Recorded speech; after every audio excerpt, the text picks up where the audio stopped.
नमस्कार दोस्तों, मेरा नाम मुकेश बंसल। आपका हमारे चैनल MBB हरियाणा पर स्वागत है। आज हम पहुंचे हैं मंडी डवाली के मॉडल संस्कृति सीनियर सेकेंडरी स्कूल में। हम दिन, महीने, साल इस स्कूल में बिताते हैं। उनकी यादों को, जो भी उन रंगीन यादें हैं, उनको हम अपनी यादों में आज संजोने आए हैं। हाँ दोस्तों, मैं उसी स्कूल की बात कर रहा हूँ जिस स्कूल में मैंने अपने 10 से 12 साल का समय बिताया है। आज हम उसी स्कूल के बारे में, इसका वर्तमान क्या है, इतिहास का इसका क्या रह चुका है और आने वाले फ्यूचर की क्या इसमें संभावनाएं चल रही हैं, आज हम उन्हीं चीज़ों के बारे में आपको अपनी जानकारी में रूबरू कराएंगे। नमस्कार दोस्तों, मैं विक्रम कुमार स्वागत करता हूं आपका हमारे चैनल MBB न्यूज़ हरियाणा पर। दोस्तों, आज हम पहुंचे हैं मंडी डवाली के गवर्नमेंट मॉडल संस्कृति सीनियर सेकेंडरी स्कूल में। दोस्तों, आज इस जो हमारी पूरी टीम है, मैं और मेरी जो पूरी टीम है, इसी स्कूल का एक हिस्सा रह चुकी है। और सौभाग्य की बात ये है कि मुझे इस स्कूल में वापस आने का मौका मिला है, जहाँ के प्रधानाचार्य, पूर्व प्रधानाचार्य से भी बात करेंगे हम, और जहाँ के जो टीचर हैं उनसे बात करेंगे। दोस्तों, जो स्कूल है ये एक मंदिर होता है, गुरुद्वारा मस्जिद होता है, और इसी मंदिर में हम आज आए हैं। इसी को हम जिस स्कूल की हम बात कर रहे हैं, ये स्कूल मंडी डवाली में है। मंडी डवाली का गवर्नमेंट सीनियर सेकेंडरी स्कूल है। तो दोस्तों, आइए आपको लेके चलते हैं सीधा हम इस स्कूल के प्रधानाचार्य जी के पास, श्री लक्ष्मण दास जी के पास। तो आइए सर, आपको लेके चलते हैं। नमस्कार सर। नमस्कार सर, आप पहले नाम बता दीजिए हमारे आपका। मेरा लक्ष्मण दास नाहर। लक्ष्मण दास जी। लक्ष्मण दास जी, सर ये जो स्कूल है, इसका इस स्कूल में आप अपनी सेवा कब से दे रहे हैं सर? मैं 12 मार्च 2021 से ज्वाइन किया मैंने। 12 मार्च 2021 से सर ने यहाँ पे ज्वाइन किया है। सर, इससे पहले आप कहाँ पे थे? मैं डबली गांव के अंदर सीनियर सेकेंडरी स्कूल डबली गांव। इससे पहले सर सीनियर सेकेंडरी स्कूल डब्बा वाली गांव में थे। 12 मार्च 21 को सर ने यहाँ पे ज्वाइन किया है। सर से कुछ सवाल करते हैं इस स्कूल के बारे में, सर का क्या कहना है। सर, जो एक सुनने में आ रहा है कि जो स्कूल का नाम है वो पहले था गवर्नमेंट सीनियर सेकेंडरी स्कूल, अब इसका नाम बदल के कर दिया गया है गवर्नमेंट मॉडल संस्कृति सीनियर सेकेंडरी स्कूल। सर, इस पर क्या रीज़न है, आप क्या कहना चाहेंगे? ये एक सरकार का प्रोजेक्ट है। सरकार ने मॉडल स्कूल बनाए हैं और यहाँ पर इसका नाम बदल करके राजकीय मॉडल संस्कृति वरिष्ठ माध्यमिक विद्यालय रखा गया है। गवर्नमेंट मॉडल संस्कृति सीनियर सेकेंडरी स्कूल रखा गया है इसका नाम। इसके साथ साथ ये स्कूल जो है CBSE के साथ भी जोड़ा गया है। अभी ये स्कूल इस साल से CBSE से एफिलेटेड हो चुका है। तो ये स्कूल जो है ये CBSE से एप्लीफाइड CBSE से रिलेटेड हो चुका है, हाफ गवर्नमेंट है और CBSE भी हो चुका है। जाहिर सी बात है कि अगर ये जो स्कूल CBSE हो चुका है और गवर्नमेंट भी है, तो इसमें इसकी जो फ़ीसें हैं उसमें कोई इजाफा हुआ है या फ़ीसें कम हुई हैं, फ़ीसों पे क्या प्रभाव पड़ा है, सीधा सर से पूछते हैं। सर, फीस जो है CBSE हो चुका है ये स्कूल, तो इसमें जो फ़ीसें हैं उसमें क्या परिवर्तन आया है, फ़ीसों में कोई कमी आई है, जहाँ कोई ज़्यादा कम हुई हैं फ़ीसें, क्या कहना चाहेंगे? इस विद्यालय में फीसों में कोई ज़्यादा कोई फ़र्क नहीं पड़ा है। जिस तरीके से सरकार ने एक बड़ा कदम उठाया है, इसको मॉडल संस्कृति स्कूल बनाया है, तो अधिक सुविधाएं जो है वो देने की कोशिश की हैं, ताकि जो है इस इलाके की, इस ब्लॉक में ये एक और बढ़िया शिक्षा दी जा सके। और पुरानी जो फ़ीस थी यहाँ पर मिडिल तक कोई फ़ीस नहीं थी। RT के तहत वो फ्री है, निःशुल्क फ्री कर लेते हैं बच्चे। और 9वीं 10वीं की एक पूरे साल की लगभग 400 रुपये के आसपास है, 370 रुपये के लगभग ये फ़ीस है। और 11वीं 12वीं की लगभग एक साल की 800 रुपये थी फ़ीस, पुरानी फ़ीस जो थी। और वो अब भी जो हिंदी मीडियम के बच्चे हैं और वो अब भी दे रहे हैं वो बच्चे। और जो इस बार बच्चे इंग्लिश मीडियम में दाखिल हुए हैं, बच्चे जो बच्चे इसी स्कूल में ऑलरेडी पढ़ रहे थे और उन्होंने इंग्लिश मीडियम लिया है, उनसे जो है वो पुरानी फ़ीस ली जा रही है। और जो नए बच्चे दाखिल हुए हैं, बाहर से आए हैं, तो उनसे कोई नाम मात्र की फ़ीस कोई बढ़ाई है, कोई ज़्यादा कोई फ़ीस नहीं है। और उस हिसाब से स्कूल की सुविधाएं भी जो है वो काफ़ी हैं। सरकार का ये ड्रीम प्रोजेक्ट है। तो जो फ़ीसें बढ़ी हैं वो जो है दाखिला फ़ीस पहली से 5वीं तक की दाखिला फ़ीस जो है वो 500 रुपये है, और 6ठी से 12वीं की दाखिला फ़ीस जो है वो 1000 रुपये है। और बाकी उसके बाद मंथली फ़ीस जो है वो पहली से तीसरी 200 रुपये, चौथी से 5वीं 250 रुपये और 6ठी से 8वीं के 300 रुपये पर मंथ, और 9वीं से 10वीं की 400 रुपये पर मंथ, और 11वीं से 12वीं की 500 रुपये पर मंथ। ये फ़ीस कोई वो ज़्यादा नहीं है, कोई पेरेंट्स बहुत सेटिस्फाइड हैं और ये जो है खुश हैं इस स्कूल में बच्चों को दाखिले करवा करके। जी सर, तो सर ने बताया कि जो फ़ीस है वो कोई ज़्यादा फ़ीस नहीं है, बच्चे भी सेटिस्फाई हैं, पेरेंट्स भी सेटिस्फाई हैं इस स्कूल में एडमिशन लेकर के। तो सर से एक सवाल और पूछते हैं, अगर ये स्कूल सीबीएसई हो चुका है, हिंदी मीडियम से इंग्लिश मीडियम होना, क्या सर हिंदी से इंग्लिश मीडियम में आना बच्चों के लिए, सर जो हिंदी मीडियम थे बच्चे पहले, अब वो इंग्लिश मीडियम में आ रहे हैं, डायरेक्ट इंग्लिश मीडियम में आना सर, उसमें से क्या है कि कुछ बच्चों को दिक्कतों का सामना करना पड़ रहा है या नहीं सर, क्या कहना चाहेंगे? नहीं, ऐसी बात नहीं है। जो बच्चे इंग्लिश मीडियम में आना चाह रहे हैं वही इंग्लिश मीडियम में आए हैं, जो हिंदी मीडियम पढ़ना चाह रहे हैं वो हिंदी मीडियम पढ़ रहे हैं। यहाँ हिंदी मीडियम भी है, इंग्लिश मीडियम भी है, कोएड भी है, को एजुकेशन भी है, लड़कियाँ भी दाखिला ले सकती हैं यहाँ। ऐसी कोई बंदिश नहीं है कि इंग्लिश मीडियम ही पढ़ना है उन्होंने, वो हिंदी मीडियम भी पढ़ सकते हैं और इंग्लिश मीडियम भी। और यहाँ पर सबसे बड़ी बात है, यहाँ पर इस साल पिछले साल से ज़्यादा जो है दाखिले हुए हैं। इस बार 300 बच्चे, इस बार 300 से ज़्यादा बच्चे इस बार दाखिल हुए हैं बच्चे। 300 से ज़्यादा बच्चे इस बार इस स्कूल में एडमिशन ले चुके हैं, पिछले साल से ज़्यादा 300 से ज़्यादा जो एडमिशन है वो हो चुके हैं नहीं। और जो कोई बच्चे इंग्लिश मीडियम में भी एडमिशन ले सकते हैं, हिंदी मीडियम में भी ले सकते हैं, को एजुकेशन है, यहाँ पे लड़कियों को भी एडमिशन दिया जा रहा है। सर एक सवाल और आपसे, जो बच्चों को मिड डे मील मिलता है उसमें सर ये कौन सी क्लास से लेकर कौन सी क्लास तक मिलता है और इसका क्या टाइम रहता है रिसेस वगैरह का? कक्षा पहली से लेकर के 8वीं तक इनको मिड डे मील दिया जाता है और रिसेस में इनको मिड डे मील दिया जाता है। रिसेस का टाइम सर क्या रहता है? जैसे जो स्कूल है अब कोविड की वजह से पूरे स्कूल की छुट्टी जो है वो 12:30 हो जाती है लगभग, तो वो मिड डे मील जो है अब बच्चों को बना करके नहीं दिया जा रहा, उनको राशन जो है राशि उनके खातों में डाली जा रही है और उनको कनक चावल उनको जो है बच्चों को दिए जा रहे हैं। राशि जो है उनके अकाउंट में डाली जा रही है, ट्रांसफ़र की जा रही है और राशन जो है वो बच्चों को दिया जा रहा है। और सर जो मिड डे मील मिलता है उसमें मतलब गवर्नमेंट ने कुछ सुधार भी किए हैं सर? बिल्कुल सुधार हुआ है और पहले भी ठीक था, अब भी ठीक है। और बच्चों का हमने मेन्यू बना रखा है और हफ्ते का, एक सप्ताह का पूरा मेन्यू बना रखा है और मेन्यू के हिसाब से डेली का अलग उनका खाना बनता है वो मेन्यू के हिसाब से। सर अभी जैसे कि अभी आप इस स्कूल में हो, तो मेरा लास्ट सवाल ये कि आप अपने स्टूडेंट के, जो इस स्कूल के स्टूडेंट हैं, उन्हें क्या संदेश देना चाहेंगे? क्योंकि डब्बा वाले की जनता आपको सुन रही है कि उस, और जो इस स्कूल में एडमिशन लेना चाहते हैं वो बच्चे एडमिशन आपके स्कूल में लें, और आपके स्कूल के टीचर्स को आप, और अपने जो आपके जो स्टूडेंट हैं जो आपके अंडर स्कूल में पढ़ रहे हैं, उन्हें आप क्या संदेश देना चाहेंगे सर इस हमारे चैनल के माध्यम से, MBB हरियाणा के माध्यम से? मैं ये कहना चाहूँगा कि ये स्कूल सरकार ने एक प्रोजेक्ट के तौर पे लिया है, ड्रीम प्रोजेक्ट के तौर पे लिया है और इसमें दाखिले हमने इस बार भी बढ़ाए हैं और अगले साल जो है दाखिले और बढ़ेंगे बच्चे, और ब्लॉक के ग्रामीण क्षेत्र से बच्चे यहाँ पर भी आ रहे हैं। ये क्योंकि CBSE से स्कूल जुड़ चुका है और इंग्लिश मीडियम भी है और यहाँ पे बच्चे आ रहे हैं, दाखिल ले रहे हैं।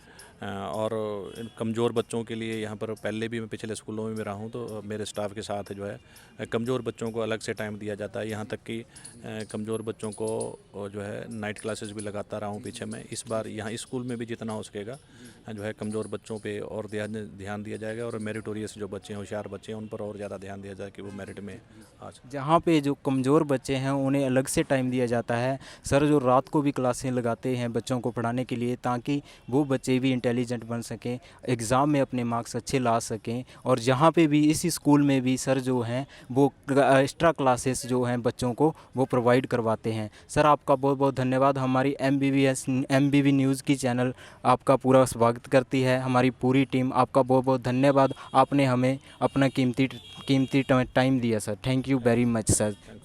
Thank you sir. दोस्तों हम आपको लेके चलते हैं इस स्कूल के टीचर के पास, जो इस स्कूल के जो टीचर हैं बहुत ही पुराने हैं, उनसे बात करते हैं उनका नाम क्या है, वो कब से हैं जहाँ पर। सर नमस्कार सर, पहले तो हमारी पूरी टीम आपका स्वागत करती है हमारे चैनल पर MBB हरियाणा पर। सर नमस्कार जी। सर आपका नाम बताइए। मेरा नाम सुभाष पूनिया है और मैं लेक्चरर कॉमर्स हूँ और सीनियर सेकेंडरी स्कूल मंडी डबवाली में मैं 2009 से कार्यरत हूँ।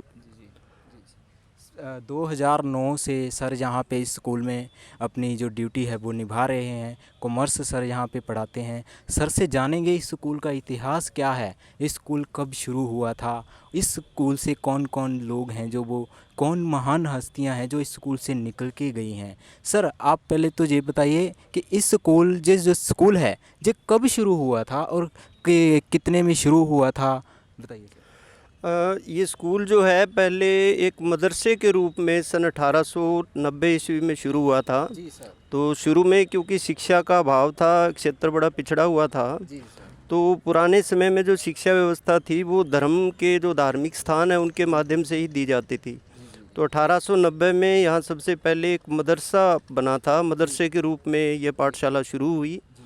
और उसके बाद धीरे धीरे जैसे इलाके के लोगों में इसका प्रकाश गया तो ये 1920 में मिडिल स्कूल बन गया, क्योंकि लोगों का रुझान था। 1920 में मिडिल स्कूल बना, उससे आगे स्कूल में काफ़ी उतराव चढ़ाव सर आपने देखे होंगे। तो उससे आगे अभी 1920 में मिडिल स्कूल बना है, तो अभी उससे 1920 से लेके मिडिल स्कूल से लेके अब तक का नाम क्या है सर? अभी 1920 में जैसे मिडिल स्कूल था तो 1930 में ये हाई स्कूल बन गया था। जी सर। और 1946 में डिस्ट्रिक्ट बोर्ड के अंडर स्कूल को कर दिया गया था। जी सर। और उसके बाद 1953 में म्यूनिसिपल बोर्ड जो था उसके अंडर ये विद्यालय चला गया। जी जी। और 1985 में सीनियर सेकेंडरी स्कूल ये बन गया था। 1985 में सीनियर सेकेंडरी स्कूल बना था। हम जो इस डब्बा वाली की जो जनता है जो इस स्कूल के नाम से जानती है, सीनियर सेकेंडरी स्कूल से 1985 में बना। उससे आगे सर? हाँ, 1985 में सीनियर सेकेंडरी स्कूल बना। तो इसमें इलाके के आसपास के 30-35 किलोमीटर गांव के जो बच्चे हैं वो पढ़ने के लिए आते थे। और ये स्कूल बड़ा एक प्रसिद्ध स्कूल रहा है, ऐतिहासिक स्कूल है, जिसमें बड़ी बड़ी महान हस्तियाँ जो हैं इस विद्यालय में वो अपने रहे हैं, विद्यार्थी रहे हैं। जिसमें देश के पूर्व प्रधानमंत्री जो देवीलाल जो हैं वो इसी विद्यालय के विद्यार्थी रहे हैं। इसी प्रकार से पंजाब के जो निवर्तमान मुख्यमंत्री हैं सरदार प्रकाश सिंह बादल जी, वो भी स्कूल के स्टूडेंट रहे हैं। और इसी प्रकार से चौधरी ओम प्रकाश चौटाला जो है पूर्व मुख्यमंत्री, वो भी इसी स्कूल के विद्यार्थी रहे हैं। इसी प्रकार से अनेकों हस्तियां जो हैं जो इलाके में अलग अलग क्षेत्रों में अपनी सेवाएं दे रही हैं और बड़े प्रसिद्ध जो हुए हैं वो इसी विद्यालय के स्टूडेंट रहे हैं। इस स्कूल का जो इतिहास है बड़ा स्वर्णिम इतिहास रहा है। चाहे फुटबॉल मतलब खेलों की बात हम करते हैं, चाहे सांस्कृतिक कार्यक्रम की बात होती है, हर क्षेत्र में इस विद्यालय ने अपनी पूरी पहुंच बनाई है। और मैं मानता हूं कि इस पूरे अपने क्षेत्र के अंदर जो आज की स्थिति हम देखते हैं इसको लाने में स्कूल का एक बहुत बड़ा योगदान रहा है। बड़े क्योंकि अज्ञानता के अंधेरे में पूरा क्षेत्र था और एकमात्र यही ऐसा स्कूल था जो प्रकाश पुंज की तरह काम करता था, जहाँ पर अलग अलग दूर दूर से बच्चे यहाँ आते थे। और ये स्कूल जो है इसके कैंपस में पहले एक हॉस्टल भी था। बच्चे हॉस्टल में रहते थे और बड़ी संख्या सेक्शन जो थे कुछ 5-5, 6-6 सेक्शन जो थे एक एक क्लास में हुआ करते थे। और आज भी बड़ी मुझे खुशी हो रही है यह बात बताते हुए कि अपने क्षेत्र का पहला सरकारी इंग्लिश मीडियम स्कूल है ये, जो सन 2021 में अभी बल्कि मॉडल संस्कृति स्कूल इस सेशन से शुरू हो चुका है। और ये बड़ी खुशी की बात है कि जो हमारे सरकारी स्कूलों में बच्चे क्योंकि समाज के अलग अलग तबकों से आते हैं तो उनको भी एक अच्छी इंग्लिश मीडियम पढ़ाई की व्यवस्था उपलब्ध करवाई है सरकार ने। तो बच्चों के लिए एक बड़ी अच्छी बात है। और हमारे यहाँ इस बार जो संख्या है वो तकरीबन 1400 हो चुकी है। 6ठी से 12वीं क्लास तक जो है वो ऑन रोल जो है इनरोलमेंट हमारा जो है वो 1400 तक चला गया है। और इसमें इंग्लिश मीडियम भी हर क्लास से 6ठी क्लास से लेकर के 12वीं क्लास तक इंग्लिश मीडियम का सेक्शन भी शुरू हुआ है। और अब ये फ़िलहाल जो है वो CBSE से एफिलिएटेड हो चुका है स्कूल। तो आप सुभाष चंद्र जी पूनिया को सुन रहे थे। उन्होंने बताया कि ये जो स्कूल है ये सीबीएसई से एफिलिएटेड हो चुका है और छठी क्लास से लेके +2 तक के जो स्टूडेंट हैं वो इंग्लिश मीडियम में हैं, इंग्लिश मीडियम पढ़ाई कर रहे हैं। जैसे आप पहले प्रिंसिपल को भी सुन रहे थे, उन्होंने भी बताया कि ये स्कूल जो है वो सीबीएसई बोर्ड के रिलेटेड हो चुका है, इंग्लिश मीडियम स्कूल जो है वो हो चुका है। और सर ने बताया है कि ये इस स्कूल से का इतिहास है वो बहुत ही अच्छा रहा है। इस स्कूल से पंजाब के सीएम प्रकाश सिंह बादल भी यहाँ पे पढ़ के गए हुए हैं और चौधरी देवीलाल जी जो हैं इस देश के प्रधानमंत्री रह चुके हैं, वो भी इस स्कूल से पढ़ के गए हैं। ओम प्रकाश चौटाला जी इस स्कूल से पढ़ के गए हैं। जितने मतलब इस स्कूल ने बड़े बड़े ऑफिसर, प्रधानमंत्री, मुख्यमंत्री इस स्कूल ने हमारे देश को, हमारे राज्य को इस स्कूल ने दिए हैं। सर आपका बहुत बहुत धन्यवाद, आपने हमें अपना कीमती समय दिया। आपकी हमारी पूरी टीम आपका बहुत बहुत धन्यवाद करती है सर। थैंक यू जी, थैंक यू। आप सुभाष चंद्र पूनिया जी को सुन रहे थे, इस स्कूल के जो लेक्चरर हैं कॉमर्स के। धन्यवाद।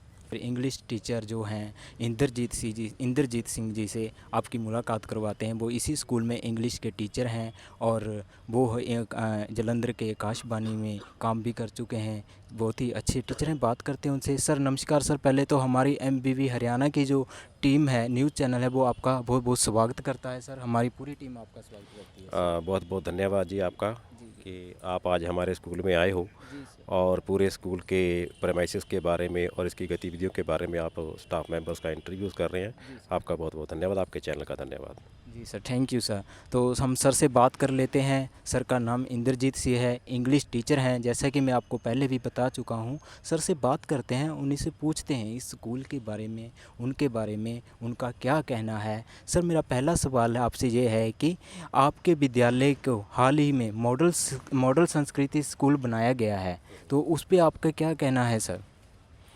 एक्चुअली ये हरियाणा गवर्नमेंट का एक ड्रीम प्रोजेक्ट है जी सर। कि जिस प्रकार से प्राइवेट स्कूल्स के साथ गवर्नमेंट स्कूल का कंपटीशन होता है, जी सर।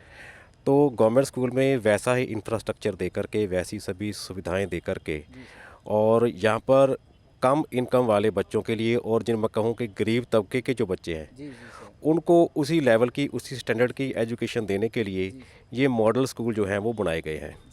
और इनमें बच्चों को क्वालिटी एजुकेशन वो दी जाएगी और इसमें बहुत अच्छा इंफ्रास्ट्रक्चर सरकार की तरफ से भी दिया जा रहा है।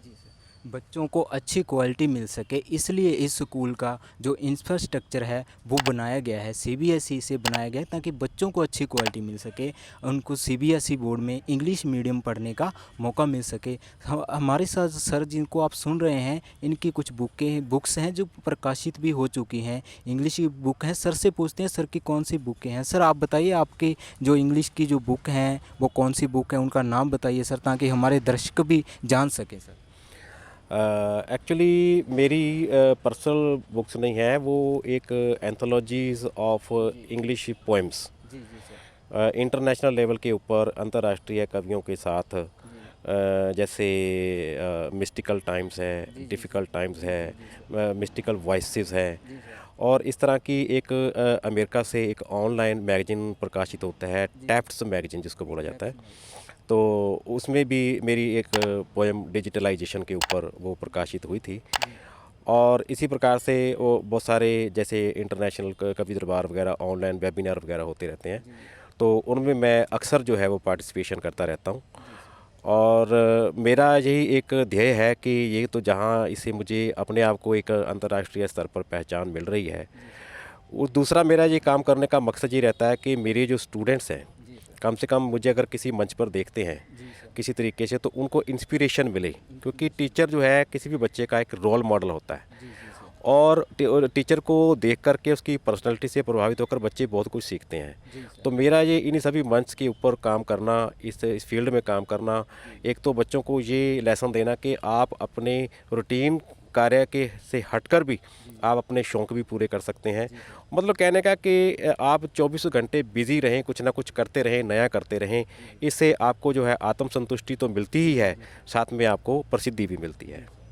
तो सर करें कि जो बच्चे हैं उनको रोल मॉडल मानते हैं ताकि बच्चे भी इनकी तरह बन सकें। सर से एक सवाल और कर लेते हैं। सर हरियाणा विद्यालय बोर्ड से जो सीबीएसई बोर्ड मान्यता होने से छात्रों को जो एडजस्टमेंट होती है, जो असेसमेंट के बारे में आपका क्या कहना है?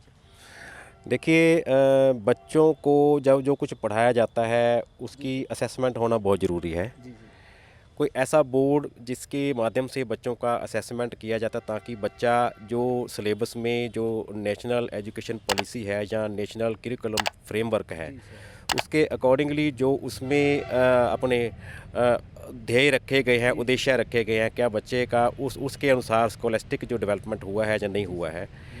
तो पहले हरियाणा बोर्ड था, तो हरियाणा बोर्ड के नियमों के अनुसार यहाँ पर परीक्षाएं वगैरह हुआ करती थीं। अब थोड़ा सीबीएसई पैटर्न थोड़ा चेंज है। सीबीएसई पैटर्न में जहाँ पर बच्चों के स्कॉलस्टिक डेवलपमेंट के ऊपर ध्यान दिया जाता है, वहीं पर इनका डिसिप्लिन, इनके ओवरऑल एक्टिविटीज़, को करिकुलर एक्टिविटीज़, उनके ऊपर भी पूरी तरह से ध्यान दिया जाता है और उनके अलग अलग प्रोफाइल बना करके, जैसे पीरियोडिक टेस्ट वगैरह होते हैं पहले, पेपर पेन टेस्ट भी उनको कह दिया जाता है, और साथ में फिर उनका एक प्रोफाइल बनता है बच्चे का। बच्चे ने पूरे वर्ष के दौरान किस प्रकार क्लास में परफॉर्म किया, किस प्रकार उसने कल्चरल एक्टिविटीज़ में पार्टिसिपेट किया, क्रिएटिव एक्टिविटीज़ बच्चे की किस प्रकार से रहीं, उसका लिटरेचर क्रिएशन में क्या परफॉर्मेंस रहा या स्टेज के ऊपर उसका क्या परफॉर्मेंस रहा। इस संबंधित जो एक्टिविटीज़ बच्चा करता है उससे संबंधित उसके जो है ना वो प्रोफाइल जो है वो बनता है। इसके अलावा उसका जो लैंग्वेज में विशेष रूप से अगर मैं बात करूं, क्योंकि मैं लैंग्वेज का टीचर हूं इंग्लिश का, तो एक ASL के नाम से assessment in speaking and learning, विशेष रूप से भाषा शिक्षण में आपकी मौखिक जो क्रिया है, जो सुनने की है, और आपकी जो बोलने की है, लिसनिंग, सुनने की, ध्यान की करने की, और साथ में स्पीकिंग की, कि लैंग्वेज आप किस लहजे से बोलते हो, इन चीज़ों की असेसमेंट भी की जाएगी। ये एक नया आस्पेक्ट है सीबीएसई में हरियाणा बोर्ड से हट करके। तो इन सभी गतिविधियों के आधार के ऊपर उनकी वार्षिक जो असेसमेंट है वो तैयार की जाएगी। तो गतिविधियों के हिसाब से जो स्टूडेंट हैं उनकी जो असेसमेंट है वो तैयार की जाती है। सर से एक लास्ट सवाल कर लेते हैं। सर, एक ना न्यूज़ें आ रही हैं सर कि जो 8वीं का बोर्ड पहले होता था सर, अब जो सरकार ने ख़त्म कर दिया 8वीं का बोर्ड, लेकिन सुनने में आ रहा है कि 8वीं का बोर्ड फिर से गवर्नमेंट फिर से लागू कर रही है सर, क्या ये सही है सर? हाँ, ये बिल्कुल सही है कि 8वीं का बोर्ड पहले ख़त्म कर दिया गया था। जी सर। अब 8वीं की बोर्ड की परीक्षा जो है इस साल से दोबारा शुरू होएगी। बोर्ड के अधिकारियों के द्वारा अभी पीछे इंटरव्यू उनमें बयान जारी किया गया, स्टेटमेंट जारी की गई है उनके। वो ये कह रहे हैं कि भी हरियाणा के किसी भी, हरियाणा या कोई भी स्टेट है, उसमें जितने भी बोर्ड्स हैं, जी सर, जैसे हमारे हरियाणा में सीबीएसई बोर्ड है, आईसीएसई बोर्ड है, या कैम्ब्रिज वगैरह के तरफ से कोई लोग जो है स्कूल एफिलेटेड है, लेकिन इन सभी बोर्ड्स ने स्टेट बोर्ड से एक NOC लिया होता है, नो ऑब्जेक्शन सर्टिफिकेट, की भी हम स्टेट बोर्ड के अलावा किसी और बोर्ड से परीक्षाएं करवाएंगे।